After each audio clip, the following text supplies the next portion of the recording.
Bismillahirrahmanirrahim. Assalamualaikum warahmatullahi wabarakatuh. Alhamdulillahirabbil alamin wal aqibatu lil muttaqin wala udwana illa 'alal zalimin.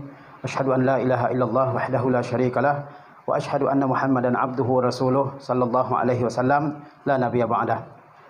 Ya ayyuhallazina amanu taqullaha haqqa tuqatih wa la tamutunna illa wa antum muslimun. Ayyuhat tullab wa talibat rahimakumullah. Pada pagi yang cerah ini kita kembali berkumpul guna melanjutkan perjuangan kita menuntut ilmu. Mudah-mudahan setiap usaha yang kita kerahkan untuk menuntut ilmu ini diberi ganjaran dan dimudahkan oleh Allah Subhanahu wa taala. Salawat beserta salam senantiasa kita kirimkan buat Nabi kita tercinta Muhammad sallallahu alaihi wasallam beserta keluarga, para sahabat, tabi'in, atba'ut tabi'in dan seluruh orang-orang yang senantiasa mengikuti sunnah Rasulullah sallallahu alaihi wasallam. Para tulab wa talibat rahimakumullah, di dalam surah Al-Kahfi Allah Subhanahu wa taala menceritakan kepada kita 4 kisah. Yang pertama adalah kisah Ashabul Kahfi, yang kedua kisah Sahibul Jannatain, kemudian yang ketiga adalah kisah Musa dan Khadir alaihi wassalam, dan yang keempat adalah kisah Zulkarnain. Allah Subhanahu wa taala kisahkan dalam surat yang mulia ini 4 kisah. Di antara manfaatnya adalah supaya kita mengambil pelajaran dari kisah-kisah yang disampaikan oleh Allah Subhanahu wa taala dalam surat yang mulia ini. Pada pagi yang berbahagia ini, insyaallah Ustaz akan menguraikan kisah yang kedua, yaitu kisah Sahibul Jannatain, kisah pemilik 2 kebun. Allah Subhanahu wa taala berfirman, "Wadrib lahum mathalar rajulaini ja'alna li ahadihima jannatain min a'nab wa hafafnahuma binakhli wa ja'alna bainahuma wa fajjarna bainahuma nahara." Wadrib lahum mathalar rajulaini ja'alna li ahadihima jannatain min a'nabin wa hafafnahuma binakhli wa ja'alna bainahuma zar'a kiltal jannataini atat ukulaha wa lam tazlim minhu syai'a wa fajjarna khilalahuma nahara wa kana lahu thamarun faqala li sahibihi wa huwa yuhawiruhu ana aktsaru minka malan wa a'azzu nafara wa dakhala jannatahu wa huwa zalimun li nafsihi qala ma azunnu an tabida hazihi abada wa ma azunnu as-sa'ata qa'imah wa la irudittu ila rabbi la ajidanna khairan minha munqalaba. Ada pada zaman dahulu seseorang atau 2 orang yang memiliki 2 kebun atau 2 orang yang berteman, maka yang salah satu di antara keduanya adalah orang yang memiliki kebun yang sangat luas, yang sangat penuh dengan berbagai macam buah-buahan. Maka Allah Subhanahu wa taala perintahkan kepada nabinya yang mulia untuk membuat sebuah perumpamaan bagi kaum Quraisy yang mereka juga orang-orang yang kufur kepada Allah Subhanahu wa taala, dan banyak di antara mereka orang-orang yang memiliki kekayaan yang sangat banyak. Kata Allah Subhanahu wa taala, "Wadrib lahum mathalar rajulaini." Buatlah untuk mereka, yakni untuk orang-orang kafir Quraisy, mathalan, sebuah perumpamaan, rajulain, yaitu 2 orang laki-laki. Ja'alna li ahadihima jannatain. Kami jadikan untuk salah seorang di antara keduanya 2 kebun. 2 kebun, jannah dalam bahasa Arab, yaitu kebun yang sangat lebat, penuh dengan berbagai macam tanaman-tanaman, buah-buahan, sehingga menutupi tanah yang ada di bawahnya. Tidak kelihatan lagi tanahnya saking suburnya. Ini disebut dalam bahasa Arab jannah. Ja'alna li ahadihima jannataini min a'nab, dari kurma, dari anggur. Pada zaman dahulu kebun anggur adalah simbol kekayaan bagi seseorang. Kalau dia memiliki kebun anggur, itu menandakan dia adalah orang kaya. Min a'nabin, dari anggur. Wa ja'alna wa hafafnahuma binakhlin. Dan kata Allah Subhanahu wa taala, kami pagari kebun-kebun tersebut dengan pohon kurma.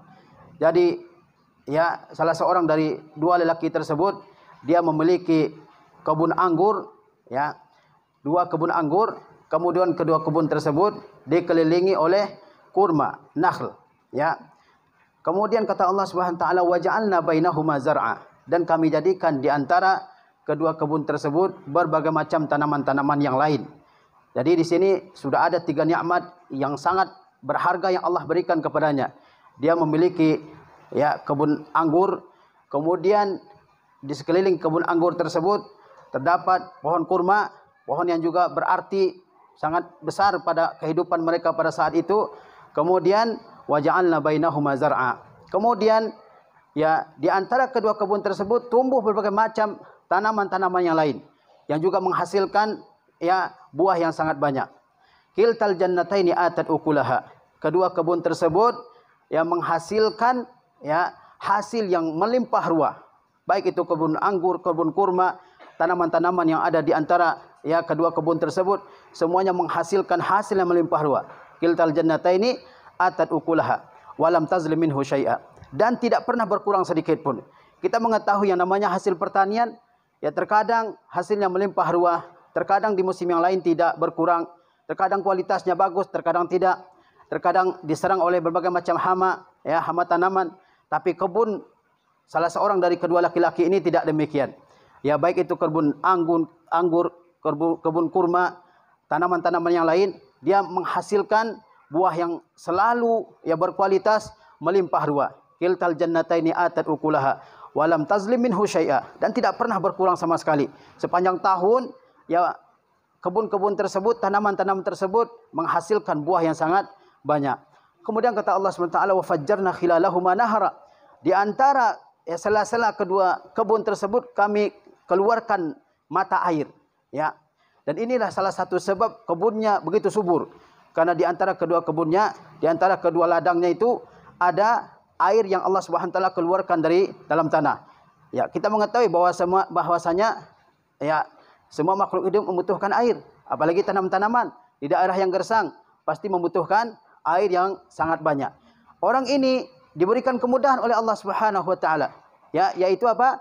Kebunnya melimpah ruah hasilnya karena ada air ya yang keluar dari sela-sela kebunnya. Ada mata air ya yang deras yang keluar di antara kebun-kebunnya. Sehingga dia tidak kesulitan untuk menyirami kebun-kebunnya yang membutuhkan air setiap saat. Ya, wa fajjarna khilalahuma nahara. Kami pancarkan di antara sela-sela kebunnya yaitu apa? Mata air. Kemudian kata Allah SWT, wa kana lahu thamarun. Dia memiliki thamar. Thamar kata para ulama, ada yang mengatakan dia merupakan jamak dari kata thamarah, yaitu buah-buahan. Jadi tanaman-tanaman yang tadi, baik itu anggur, kurma, ya, tanaman-tanaman yang lain, dia menghasilkan buah yang sangat banyak. Tapi ada ulama yang mengatakan juga bahwa kata thamar merupakan jamak dari ya thimar. Ya, ada juga yang mengatakan dia merupakan makna dari kata melimpahkan harta yang sangat banyak kepadanya. Jadi di samping dia memiliki buah-buahan dan tanaman-tanaman tadi, dia juga memiliki harta-harta lain yang sangat banyak.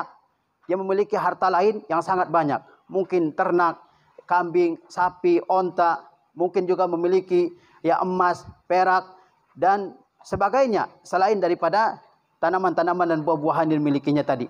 Jadi begitu banyak nikmat Allah Subhanahu wa taala yang diberikan kepadanya. Wa dakhala jannatahu. Pada suatu ketika ya dia masuk ke kebunnya, ya. Pada suatu saat, pada suatu hari dia masuk ke kebunnya. Wa huwa zalimun li nafsi. Sedangkan dia dalam keadaan menganiaya dirinya sendiri, menzalimi dirinya sendiri karena dia menyangka apa yang ada pada dirinya berupa kekayaan itu semua karena kesungguhannya, karena kepandaiannya, karena kepintarannya, bukan karena nikmat dari Allah Subhanahu wa taala. Ya, wa dakhala jannatahu wa huwa zalimun li nafsi. Kemudian dia mengatakan ma azunnu an tabida hazihi abada. Saking indahnya kebunnya, saking menariknya kebun yang dia miliki, saking suburnya, saking banyaknya buah-buahan, dia sampai mengatakan ma azunnu an tabida hazihi. Kebun ini tidak akan musnah untuk selama-lamanya, ya. Kebun ini tidak akan musnah untuk selama-lamanya, ya. Dia akan bertahan sampai saya tua, sampai saya ya habis atas dunia ini, dia akan tetap seperti itu. Akan menghasilkan hasil yang maksimal sepanjang tahun.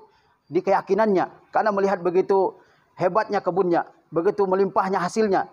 Sehingga dia tidak meyakini akan ada masa-masa di mana kebun yang dimilikinya itu mendapatkan masalah. Sebelumnya dia mengatakan kepada temannya, ya, dia mengatakan kepada temannya, wa kana lahu thamarun faqala li sahibihi wa huwa yuhawiruhu ana aktsaru minka mala wa a'azzu nafara. Sebelum itu ya dia berdebat dengan temannya, berdialog dengan temannya. Dia mengatakan ana aktsaru minka mala, saya lebih banyak hartanya dari kamu. Wa a'azzu nafara, dan saya lebih banyak pula ya banyak pula pengikutnya. Ada yang mengatakan bahwa yang dimaksud dengan nafar adalah al-aulad, yaitu anak-anak. Ada yang mengatakan nafar maksudnya adalah al-qabilah al-kabira, yaitu kabilah yang besar. Kemudian dia masuk ke dalam kebunnya, dia mengatakan ucapan yang tadi. Dia mengatakan bahwa kebun ini tidak akan hancur untuk selama-lamanya. Ya, tidak akan habis untuk selama-lamanya karena begitu banyak hasilnya. Ya, kemudian dia mengatakan, "Wa ma azunnu sa'ata qa'imah." Saya menyangka kiamat itu tidak akan pernah terjadi. Ya. Wala irudittu ila rabbi la ajidanna khairan minha munqalaba. Kalaupun terjadi kiamat itu, kata dia, ya, pasti saya dikembalikan kepada Tuhanku dan aku akan mendapatkan tempat kembali yang lebih bagus daripada kebun-kebun ini. Dia meyakini bahwa orang yang diberikan kekayaan oleh Allah di dunia, ya, maka di akhirat juga akan Allah berikan nikmat yang lebih besar dari kekayaan yang dia punya di dunia. Dia meyakini seperti itu. Kalau di dunia Allah berikan kebun anggur, kebun kurma, tanaman-tanaman, dipancarkan sungai di antara kebun-kebunnya, diberikan harta yang banyak, ya, anggota-anggota, pengikut-pengikut yang sangat banyak. Dia meyakini bahwa di akhirat dia akan dapatkan nikmat yang lebih bagus dari semua itu. Dia meyakini seperti itu. Dia meyakini bahwa orang yang kaya di dunia pasti juga akan berbahagia di akhirat tanpa beriman kepada Allah Subhanahu wa taala. Padahal kita mengetahui bahwasanya harta Allah berikan kepada yang Allah cintai dan kepada yang tidak dia cintai. Tapi kalau iman, takwa, amal soleh, Allah Subhanahu wa taala berikan kepada yang dicintainya saja. Banyak orang-orang yang mulia, ya, orang kaya terpandang di dunia ini, di akhirat menjadi orang yang hina, menjadi orang yang rendah. Tapi betapa banyak pula orang yang direndahkan, orang yang tidak punya harta, tidak punya kekayaan di dunia, di akhirat dia menjadi orang yang dimuliakan oleh Allah Subhanahu wa taala. Tetapi pemahaman orang ini sebaliknya. Dia menyangka karena begitu banyak nikmat yang Allah berikan, di akhirat pun Allah akan berikan kepadanya nikmat. Ya, dia mengatakan kalau seandainya ada kiamat, ya berarti dia ragu akan datangnya hari kiamat, dan ini adalah kekufuran. Kalaupun datang hari kiamat, saya akan dikembalikan kepada Tuhanku dan saya akan dapatkan nikmat yang lebih besar. Dia terlalu percaya diri, ya. Dia menyombongkan dirinya dengan mengatakan saya lebih banyak hartanya, lebih banyak pengikutnya. Kemudian dia mengatakan, ya, kebun-kebun saya ini tidak akan hancur selamanya. Kemudian dia juga mengatakan, kalaupun ada kiamat, saya akan dikembalikan kepada Tuhan saya dan mendapatkan fasilitas yang lebih baik daripada apa yang saya dapatkan di dunia. Nah, ini kekufuran-kekufurannya, kesombongan-kesombongannya. Kemudian apa kata temannya? Ya, wa qala lahu sahibuhu wa huwa yuhawiruhu. Temannya berkata kepadanya saat dia berdialog, berdiskusi dengannya, akafarta billazi khalaqaka min turab. Apakah kamu kufur kepada Rabb yang telah menciptakan engkau dari tanah? Ya. Apakah kamu kufur, ya, kepada Rabb yang telah menciptakan engkau dari tanah? Summa min nutfah. Kemudian dari setetes air yang hina, summa sawwaka rajula. Kemudian Allah jadikan kamu sebagai seorang laki-laki yang sempurna. Dulunya nenek moyang kita Adam alaihissalam, Allah SWT ciptakan dari tanah. Kemudian Adam alaihissalam memiliki keturunan dan keturunannya tercipta dari nutfah, ya, dari nutfah, air mani laki-laki yang bercampur dengan air mani perempuan. Itulah awal dari penciptaan manusia. Sesuatu yang sangat hina, sesuatu yang sangat rendah, ya. Kemudian summa sawwaka rajula. Kemudian Allah Subhanahu wa taala jadikan, ya, manusia yang tadi yang tercipta dari nutfah, kemudian Allah jadikan sebagai seseorang yang sempurna fisiknya. Ya, inilah tahap-tahap penciptaan manusia. Ya, yang diciptakan dari tanah adalah Adam alaihissalam. Adapun manusia setelahnya itu berketurunan dari perkawinan bapak dan ibunya, hasil dari perkawinan bapak dan ibunya. Janganlah engkau sombongkan diri. Ya, kenapa? Karena kita ini tercipta dari setetes air yang hina. Allah lah yang menciptakan kita. Kenapa kita sombongkan? Ya. Kemudian Allah yang menjadikan kita dalam bentuk sempurna. Kenapa kita harus menyombongkan diri? Ini nasihat temannya yang pertama.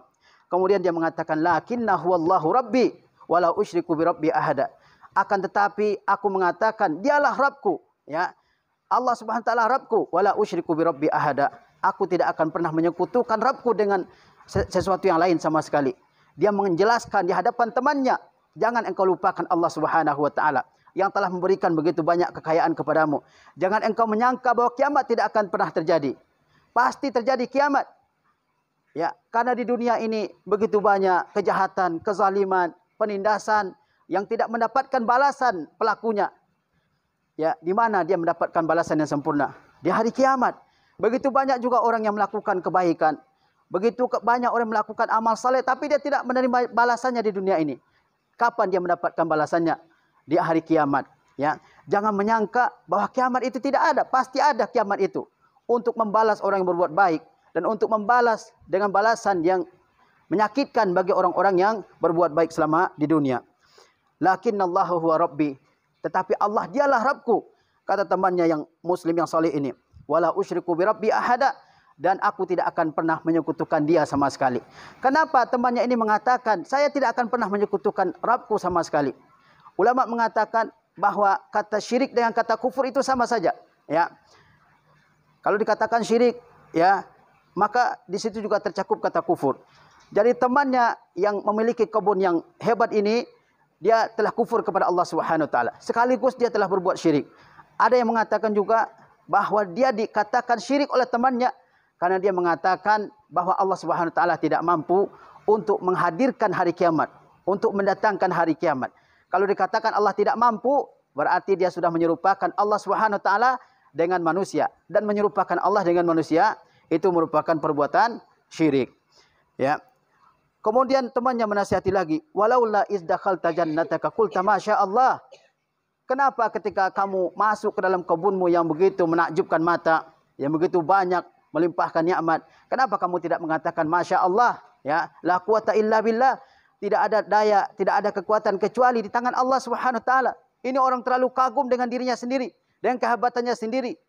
Seolah-olah dia merasa apa yang saya peroleh itu karena hasil kerja keras saya, karena kehebatan saya, karena kepandaian saya, keahlian saya, tidak ada campur tangan Tuhan, ya. Maka temannya yang salih ini menasihatinya, walaula izdakhalta jannataka qulta masya Allah. Kenapa ketika engkau, ya, masuk ke kebun engkau yang begitu menakjubkan mata, kenapa tidak mengatakan masya Allah, la quwata illa billah?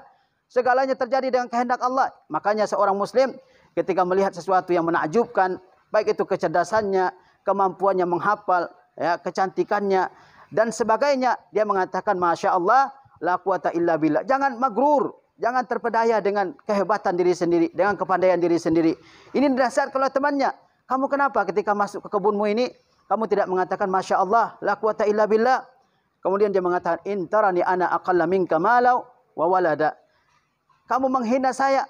Ya, dia mengatakan harta saya lebih banyak, ya. Dan pengikut-pengikut saya lebih mulia dari kamu, lebih kuat, ya. Kemudian temannya mengatakan, intarani ana aqalla minka malau wa walada.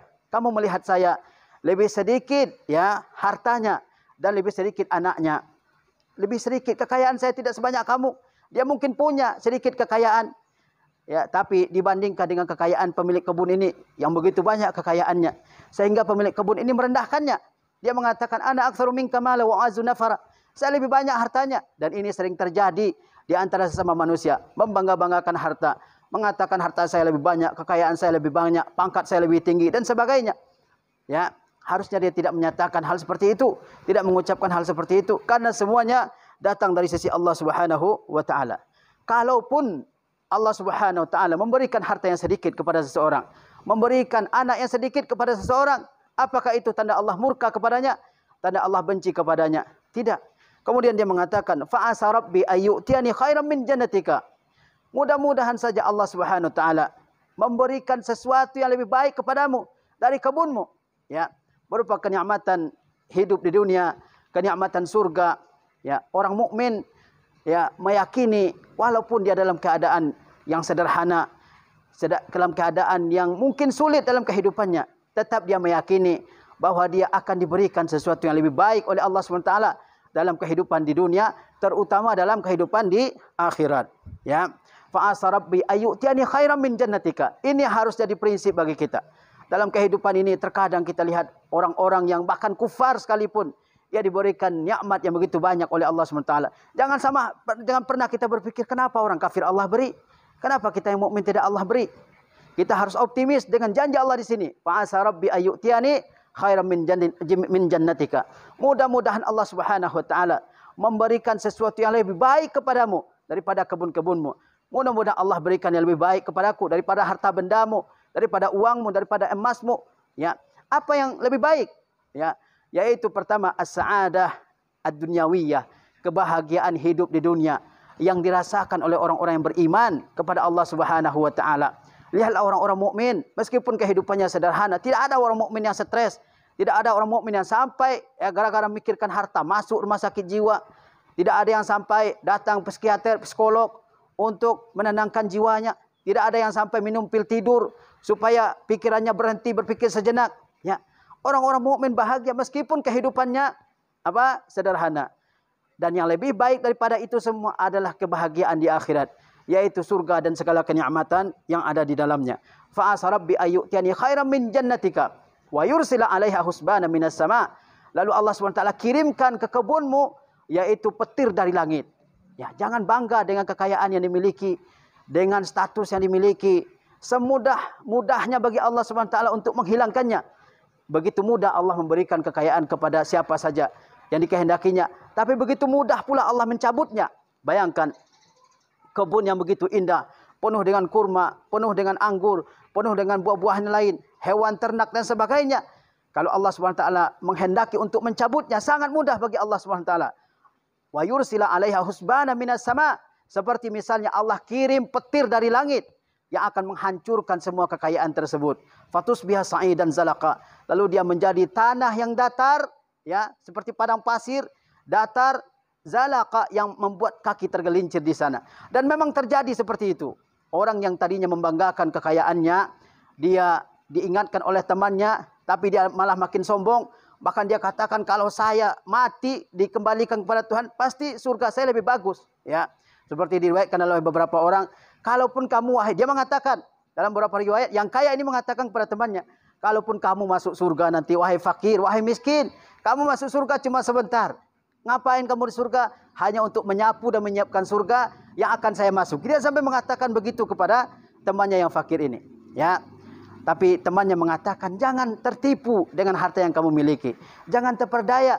Bisa saja Allah SWT mendatangkan petir dari langit, kemudian membakar habis ya semua tanaman-tanaman kamu, sehingga dia menjadi tanah datar yang tidak ada di situ sebutir kurma pun, tidak ada sebutir anggur pun, tidak ada hewan ternak sama sekali. Datar semuanya dengan tanah. Dan itu benar-benar terjadi setelah temannya ini ya memberikan peringatan seperti itu. Ya, fa asa rabbi ayyutiyani khairan min jannatika ya wa yursila 'alaiha husbana minas sama fatusbiha sa'idan zalaqa au yusbiha ma'uha ghaura falan tastati'a lahu talaba. Atau air yang keluar dari sungai yang mengaliri tanaman-tanamanmu. Bagaimana kalau airnya masuk ke dalam tanah? Ya, masuk ke dalam tanah sehingga kamu susah payah untuk mengambilnya, untuk menyirami tanammu. Ya, dia banggakan juga air yang ada di kebunnya untuk menyirami tanaman-tanamannya. Bagaimana kalau air tersebut masuk ke dalam tanah sehingga kamu susah payah untuk mengembalikannya? Dan kalau kamu tidak bisa, maka tanaman-tanamanmu akan kering, akan mati. Dan itu juga terjadi ya pada kebun orang ini, karena dia terperdaya, tertipu dengan nikmat yang Allah Subhanahu wa taala berikan kepada dia. Au yusbiha ma'uha ghauran falan tastati'a lahu talaba. Kemudian kata Allah Subhanahu wa taala, wa uhita bi thamarihi. Buah-buahan yang begitu menakjubkan, yang begitu menarik hati, yang begitu mengagumkan siapapun yang melihatnya. Begitu juga dengan tanaman-tanaman yang lain, kebun-kebun yang lain, pohon kurma dan sebagainya. Kata Allah Subhanahu wa taala, dibinasakan semuanya. Wa uhita bi thamarihi. Ya, di mana azab dari Allah Subhanahu wa taala datang ke kebunnya itu. Wa uhita bi thamarihi. Fa asbah yuqallibu kaffaihi ala ma anfaqa fiha. Dan dia menjadi orang yang sangat menyesal, ya, sampai dia membolak-balikkan kedua tangannya sebagai tanda menyesal sebab apa yang telah dia korbankan untuk kebunnya ini. Dia telah habiskan tenaganya, dia telah habiskan uangnya untuk merawat kebunnya, ya. Mungkin juga dia sudah membeli budak-budak untuk bekerja di kebunnya ini. Sekarang kebunnya sudah habis, dimakan oleh petir yang datang dari langit, oleh halilintar yang datang dari sisi Allah Subhanahu wa taala, ya. Wahya khawiyatun ala urushiha. Dan kebun-kebun anggur yang dia bangga-banggakan sekarang sudah bertumbangan semuanya. Wahya khawiyatun ala urushiha. Kita lihat bahwa kebun anggur itu ada ya tiang-tiangnya, ya. Kemudian ada tali yang menghubungkan, ya, yang terhubung satu dengan yang lain, antara satu tiang dengan tiang yang lain. Ketika datang murka dan siksa Allah Subhanahu wa taala dari langit, maka tiang-tiangnya itu berjatuhan semuanya, sehingga ya pohon anggurnya rusak semuanya karena ada siksa yang datang dari Allah Subhanahu wa taala dari langit. Sehingga dia mengatakan, ya laitani lam usyrik bi rabbi ahada. Ya, seandainya saya tidak menyekutukan Allah Subhanahu wa taala dengan sesuatu sama sekali. Walam takul lahu fi'atu yansurunahu. Dan saat datang murka Allah, saat datang azab Allah Subhanahu wa taala, tidak ada seorang pun yang bisa menolongnya. Meskipun dia mengatakan, harta saya lebih banyak, pengikut saya lebih banyak, anak-anak saya lebih banyak. Tapi kalau sudah datang siksaan dan murka Allah Subhanahu wa taala, tidak seorang pun yang bisa menolong. Maka jangan bangga dengan harta yang dimiliki oleh seseorang, ya. Jangan bangga dengan kekuatannya, jangan bangga dengan pangkatnya. Kalau sudah datang murka dan ketentuan Allah Subhanahu wa taala, tidak ada sesuatu pun yang bisa menahannya. Walaupun banyak pengikutnya, walaupun banyak pengawalnya, walaupun banyak anak-anaknya, walaupun banyak bodyguard di rumahnya, kalau sudah datang ketentuan Allah Subhanahu wa taala, azab Allah Subhanahu wa taala, tidak ada yang bisa menahannya. Walam takul lahu fi'atu yansurunahu. Tidak ada yang bisa menolongnya. Oleh sebab itu seorang mukmin harus memperhatikan setiap nikmat yang Allah berikan kepadanya. Jangan lupa dengan yang memberikan. Ingatlah kepada Allah SWT yang memberikan nikmat. Jangan dilupakan, jangan menyombongkan. Jangan menyombongkan harta, jangan menyombongkan kekayaan, jangan menyombongkan pengikut yang banyak. Ya, kadang-kadang orang banyak pengikutnya, dia sombong, ya.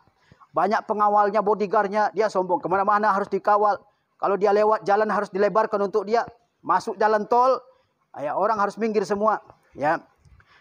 Nah, di sini kalau datang murka Allah Subhanahu wa taala, tidak ada yang bisa menolong. Sekuat apapun pengikut kamu, sekuat apapun bodyguardmu, meskipun dia otot kawat tulang besi, dia tidak akan bisa menolong banjikannya ini ketika datang azab dari Allah Subhanahu wa taala. Walam takul lahu fi'atu yansurunahu. Kata Allah Subhanahu wa taala, hunalikal walayatu lillah. Di sana pertolongan hanya datang dari sisi Allah Subhanahu wa taala. Al-walayah artinya pertolongan. Dan ketika itu datang, yang bisa menolong siapa? Ya, ketika musibah datang, yang bisa menolong hanya Allah Subhanahu wa taala, ya. Tidak ada lagi yang bisa menolong selain Allah Subhanahu wa taala. Bahkan yang dulu dibangga-banggakan ketika orang kaya ini dapat musibah, yang dulu jadi pengikutnya sekarang sudah pergi semua, ya, meninggalkannya. Begitulah keadaan manusia dalam kehidupan ini, ya. Sehingga tidak ada yang bisa menolong selain Allah Subhanahu wa taala, ya. Walam takul lahu fi'atu yansurunahu min dunillah. Hanya Allah Subhanahu wa taala yang bisa menolong. Wa ma kana muntasira. Dan dia tidak ditolong oleh Allah Subhanahu wa taala karena kesombongannya, karena keangkuhannya, ya, karena kata-kata dan ucapannya yang menyakitkan hati orang mukmin ini. Hunalikal walayatu lillahil haq. Dan di sanalah adanya pertolongan dari sisi Allah Subhanahu wa taala. Dialah Tuhan yang maha hak, yang maha benar, ya. Huwa khairun thawaban wa khairun uqbah. Allah lah yang memiliki pahala yang paling baik, dan kesudahan yang baik hanya datang dari sisi Allah Subhanahu wa taala. Kisah ini Allah Subhanahu wa taala kisahkan kepada kita agar kita yang mendapatkan nikmat dari Allah Subhanahu wa taala yang begitu banyak dalam kehidupan ini, agar kita ingat kepada Allah Subhanahu wa taala yang memberikannya, ya. Allah Subhanahu wa taala Asy-Syakur, Allah Subhanahu wa taala Asy-Syakir. Allah Maha memberi balasan, ya, kepada orang-orang yang bersyukur kepadanya. Jangan menyombongkan apa yang kita dapatkan. Jangan membanggakan apa yang kita dapatkan. Baik itu kekayaan, baik itu pangkat, baik itu jabatan, baik itu status sosial, atau apapun yang kita dapatkan di dunia ini. Jangan pernah dibanggakan. Bahkan jangan pernah mengatakan semua ini saya peroleh karena kesungguhan saya, kerajinan saya, keahlian saya. Jangan pernah mengatakan bahwa kalau saya diberikan kekayaan di dunia, di akhirat pun akan Allah berikan kebahagiaan. Tidak. Allah berikan kebahagiaan di akhirat itu adalah berdasarkan iman dan amal soleh yang diberikan oleh seseorang. Kalau orang bersyukur kepada Allah Subhanahu wa taala, Allah akan jaga semua nikmat yang ada padanya. Tapi kalau dia kufur, ya, terhadap semua nikmat yang Allah berikan kepadanya, seperti sahibul jannatain ini, pemilik dua kebun ini, maka Allah Subhanahu wa taala juga akan musnahkan nikmat yang ada padanya. Sehingga ulama mengatakan asyukru saydul mafqud wa qaidul mawjud. Bersyukur itu adalah untuk menarik nikmat Allah Subhanahu wa taala yang tidak ada. Wa qaidul mawjud, dan juga untuk mengikat nikmat Allah Subhanahu wa taala yang ada pada seseorang. Nikmat yang tidak ada akan datang kepada kita kalau kita bersyukur atas apa yang ada. Begitu juga nikmat yang ada akan bertahan, diikat oleh rasa syukur tersebut. Sehingga ulama juga yang lain mengatakan seperti Umar bin Abdul Aziz, dia mengatakan asyukru huwal hafizul jalib. Dia mengatakan bersyukur itu adalah untuk menjaga nikmat Allah yang ada, juga untuk menarik nikmat Allah Subhanahu wa taala yang tidak ada. Maka kita harus senantiasa bersyukur atas nikmat apapun. yang diberikan oleh Allah Subhanahu wa taala kepada kita. Meskipun nikmat yang kecil, lihatlah Rasulullah sallallahu alaihi wasallam. Apa yang dimakan oleh Rasulullah sallallahu alaihi wasallam? Beliau memakan roti yang kasar, ya, gandum yang kasar, tetapi setelah makan beliau mengucapkan segala pujian bagi Allah Subhanahu wa taala yang telah memberikan makanan dan minuman kepada beliau. Ya, jangan anggap nikmat Allah itu hanya yang besar-besar saja. Yang kecil sekalipun itu adalah nikmat Allah Subhanahu wa taala. Jangan sampai Allah Subhanahu wa taala cabut nikmat yang ada pada kita. Ketika Allah Subhanahu wa taala mengambil kembali nikmatnya yang ada pada kita, disitulah terasa arti dari setiap nikmat tersebut. Sehingga seorang asy-syekh, beliau mengatakan, namanya Muhammad Ibnu Ismail Al-Muqaddam, kata beliau, nikmat Allah Subhanahu wa taala terasa nilainya, artinya kalau sudah kita kehilangan, kalau sudah hilang dari kita baru terasa. Oleh sebab itu, jagalah setiap nikmat Allah Subhanahu wa taala. Syukuri setiap nikmat yang ada pada kita. Jangan banggakan nikmat Allah Subhanahu wa taala yang ada pada kita. Bahkan jangan menyandarkan nikmat tersebut kepada diri kita sendiri, tapi sandarkanlah kepada Allah Subhanahu wa taala. Semuanya terjadi karena kehendak dari Allah Subhanahu wa taala. Wassallallahu ala nabiyina Muhammad wa ala alihi wasallam. Assalamualaikum warahmatullahi wabarakatuh.